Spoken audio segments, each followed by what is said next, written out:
माझं स्वतःचं मत असं आहे की भारतातल्या चौकशी यंत्रणांवर कोणीही त्या ठिकाणी गैरविश्वास किंवा अविश्वास दाखवू नये, कारण आज भारतातल्या चौकशी एजन्सीज या आंतरराष्ट्रीय स्तराच्या आहेत।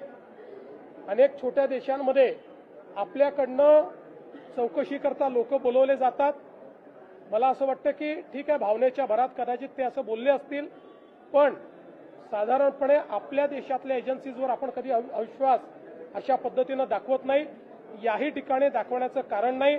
आपल्या सर्वांचेच ते लाडके नेते होते। प्रत्येकालाच असं वाटतंय की त्यांच्या या अपघाताचं सगळं सत्य बाहेर आलं पाहिजे।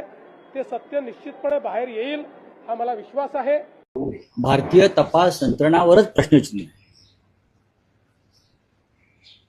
भारतीय जनता पक्ष सत्तेवर आल्यापासून या राज्यातल्या आणि देशातल्या तपास यंत्रणा या भाडखाऊ झालेल्या। भाडखाऊ काय? भाड खाऊ, लाचार, गुलाम। मग ईडी असेल,